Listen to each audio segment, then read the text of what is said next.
Ladies and gentlemen, we got him. Hi guys, and welcome to Fool of the Year. So who is going to be Fool of 2020? Now you're probably thinking maybe Boris Johnson, Donald Trump, Matt Hancock, Dominic Raab. Who could be Fool of the Year? Well, I'm going to have to disappoint you because it's none of those people. Fool of the Year is actually me, Robespierre. So, why am I Fool of the Year? So, let's start from the beginning of 2020. Boris Johnson re-entered number 10 as Prime Minister after winning a majority, an 80-seat majority, on the back of Brexit, getting Brexit done, his oven-ready deal. Now, at the time, just shortly after he re-entered number 10, I predicted that some Brexiteers, I hoped that Brexiteers would put pressure on Boris Johnson to deliver a good deal. Now, I said at the time, this is not a deal, this is the withdrawal agreement. But at the time, I also said that I hoped that Brexiteers, now that they had, quote-unquote, won, that Boris Johnson had delivered Brexit, that going forward, they would focus on the real issues. They would focus on the issues that are important to the British people in 2020. They didn't. They doubled down on their rhetoric and they continued to criticize people like myself and Remainers and Rejoiners and didn't actually put pressure on Boris Johnson. Now, the negotiations with the European Union started to formulate at the beginning of the year and we moved into the pandemic. Now, Boris Johnson, at the time, I believed, would take it seriously in order to save his career because I believed at the time that he knew that if he didn't take it seriously, he would pay the consequences. I was wrong.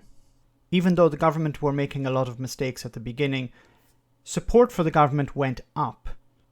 Now, at the beginning of the pandemic, Boris Johnson got infected and he went into hospital. He was in intensive care for a while, and I truly believe that in that moment, he would have a road to Damascus experience. After being treated by the public service, the public NHS, he would turn around and support it. He would defend it. He would make sure that the staff who provided care for him and other patients would be protected, that they wouldn't just be clapped, but they would have the resources they need and the financial support that they request. I was wrong. Boris Johnson went back to business as usual, pretty much ignoring the true impact of the pandemic and instead focusing on reopening businesses and getting people back into work, even though the experts were telling him that was the wrong approach.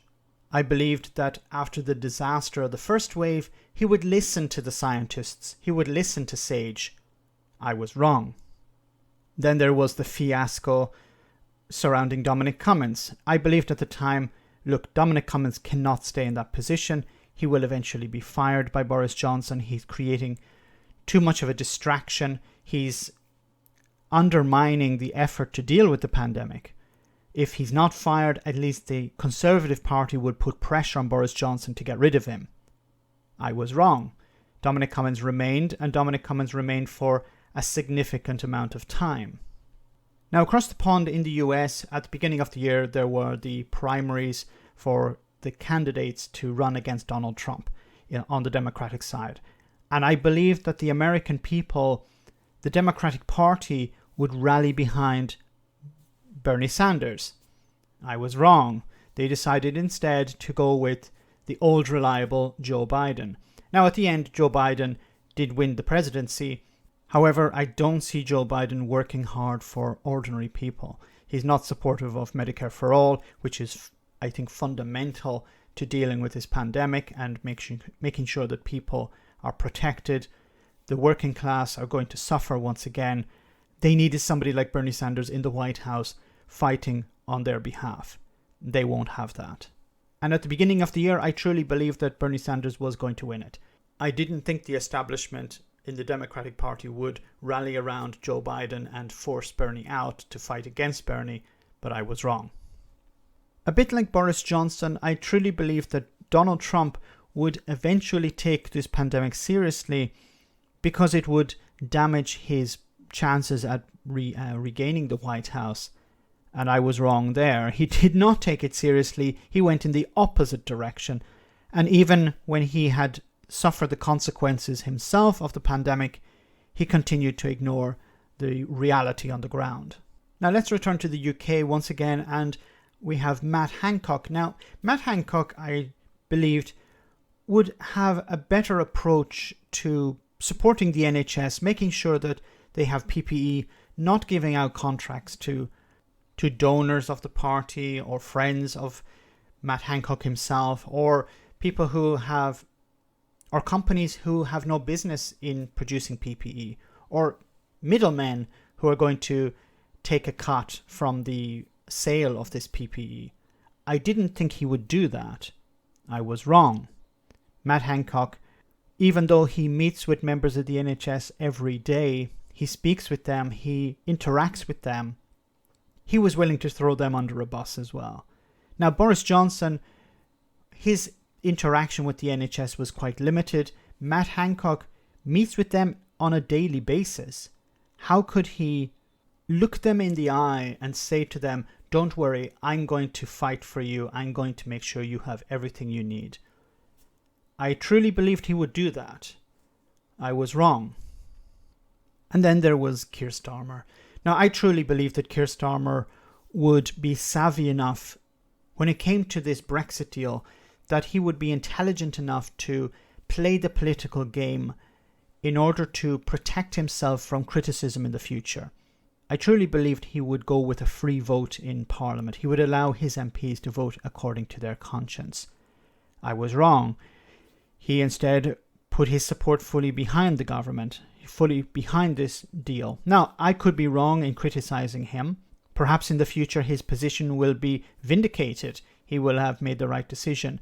But at the moment, unless he's playing some sort of 4D chess, which I attributed also to his predecessor, Jeremy Corbyn, in the past, and I was wrong on that, I truly see this as a wrong approach. Now, I hope I'm wrong on that. I hope that he is able to hold Boris Johnson to account on this deal. Perhaps not criticize the deal, but criticize the implementation of the deal, or criticize Brexit itself, and hopefully move in the direction of rejoining the European Union. But I have been wrong in the past, and I will be wrong again in the future. Now, that's a culmination of all the things I've discovered I was wrong about. If I've missed some, please do point them out in the comments section. As always, they're greatly appreciated. So I want to wish everyone on the channel who has supported the channel over the last 12 months, thank you so much. And I wish everyone a wonderful 2021. Let's hope that it's better than 2020. And I hope you, like me, are looking forward to the Fools of the Week in 2021. I want to say a big thank you to all of my patrons. You ensure that this channel continues to exist. I'm eternally grateful for all of your support. If you join Patreon, you will receive instant access to our Discord server, where we have both audio and video chats. You can chat with me and other patrons, where we discuss important and non-important issues. Becoming a patron per month costs about the same as a large coffee, so why not check it out?